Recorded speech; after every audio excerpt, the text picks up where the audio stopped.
What is going on, everybody? Welcome to another Friday video here on AVP Aquariums, and today we are continuing Quarantine 2020, keeping myself busy, and I had the idea to kind of rework the Paludarium a little bit.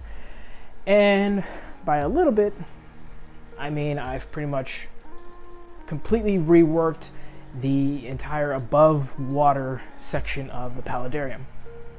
So let's take a look at what I've done so far.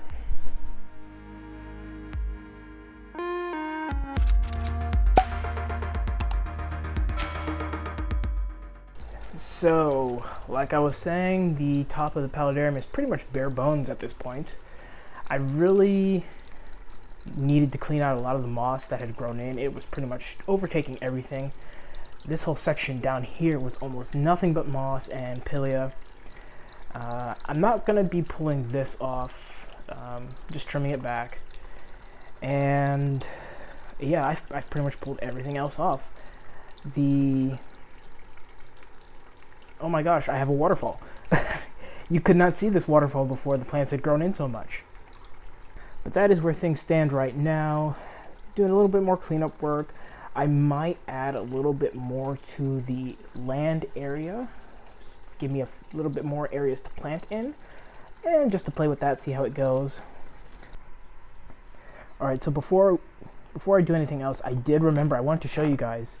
This is the giant mat of dwarf baby tears that I pulled off of the waterfall section. And it didn't come off all in one piece. There's actually more of it down here. So I'm going to be cutting that up for sure. It'll be split around the Paludarium. A lot of these plants have really... It's amazing how many plants were actually in there. It didn't look like it, but even the Scarlet Temple I had in there, I pulled at least 12 stems out of there. It did not look like that. So I'm just amazed at how well all the plants were doing in there. The dwarf orchid, which was in there, which was getting hidden towards the back, which is a shame because it flowers pretty periodically and I wasn't quite getting to enjoy that as much. So I'm going to find a way to bring that towards the front a little bit more, really feature that plant in here. And then I've got some of the other plants over here. I really trimmed back a lot of the Amazon vine. I'll be putting that back in there most likely. And then this plant is a volunteer plant. I don't know how it even got in there. It must have been either in the soil or in some of the dried sphagnum moss. I find that the dry sphagnum moss I use a lot of times has a lot of seeds in it, and plants just pop up, which isn't a problem with me, unless it like turns out to be poison ivy or something in there. That might be an issue. And the red veined plant here, which I'm completely forgetting what it's called, so I'm going to put it on the screen right now. There's plenty of that plant to spare too, so I really have enough plants to work with, to rearrange in here. Plenty of moss, no shortage of it. So we'll see what comes of this.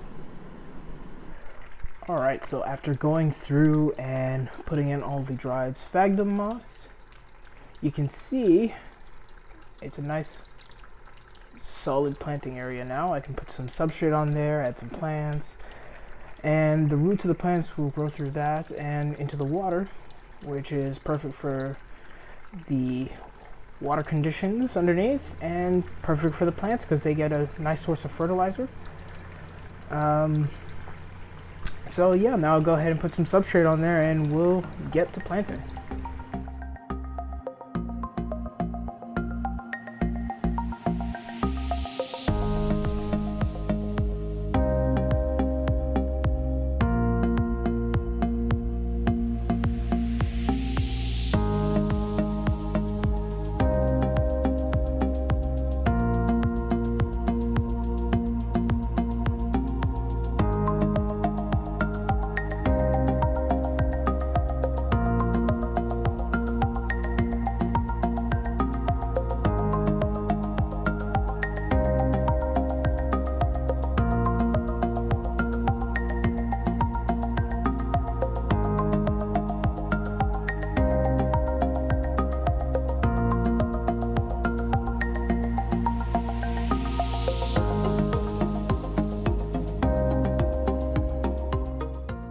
Alright, so just to show you guys where I am in the process so far, I've gone ahead and planted the pink Fittonia, I now remember the name, right up here in this little crevice, and the Amazon sword right below it. Hopefully, it's growing really well. Hopefully with the added soil around it and the roots still going down into the water, we'll see a little bit more growth out of it. I guess because it is in a higher light situation, it's still staying pretty low, with the leaves staying pretty compact, so we'll just see where that goes.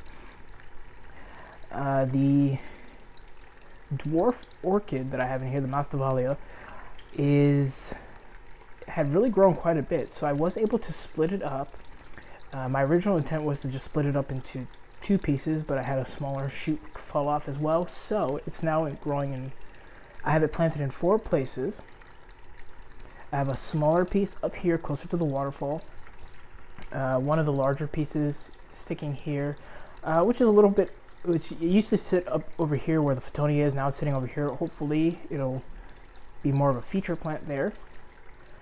I have a itty bitty little tiny one planted right up here, and then I have another larger piece planted over here. All of them are wrapped in some sphagnum moss with a little bit of the soil in there as well, so they should be all set as far as nutrients go. Being that they are planted in different places, it is kind of an experiment to see where they grow the best. There's different varying levels of moisture as you go down towards the right of the tank. So I can play with that a little bit. This one over here is probably the one I'm most worried about, but as long as I missed it, it should be okay. I also picked up a few new plants from glassboxtropicals.com. A few that I was looking at that really piqued my interest and I wanted to try in this tank. One of them which should even eventually flower in the tank, which would make a nice addition to it. And I also went ahead and picked up a culture of dwarf white isopods, so that I can go ahead and get them set up and eventually add them to the Paludarium too.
And the last thing left to do was to get my dwarf white isopod culture started.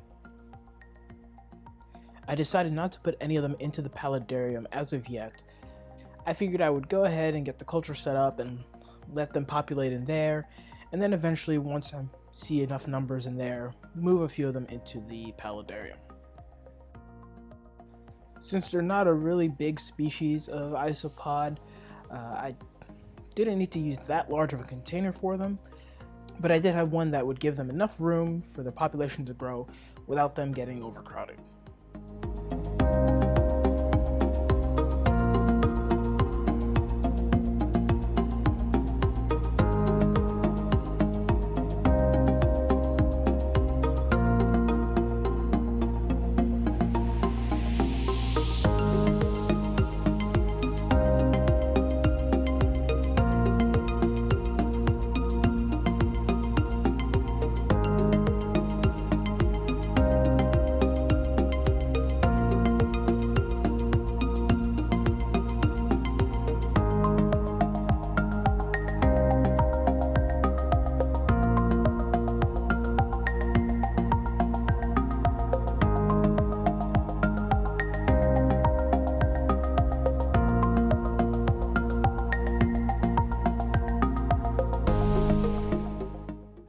Alright guys, that is it for today's video.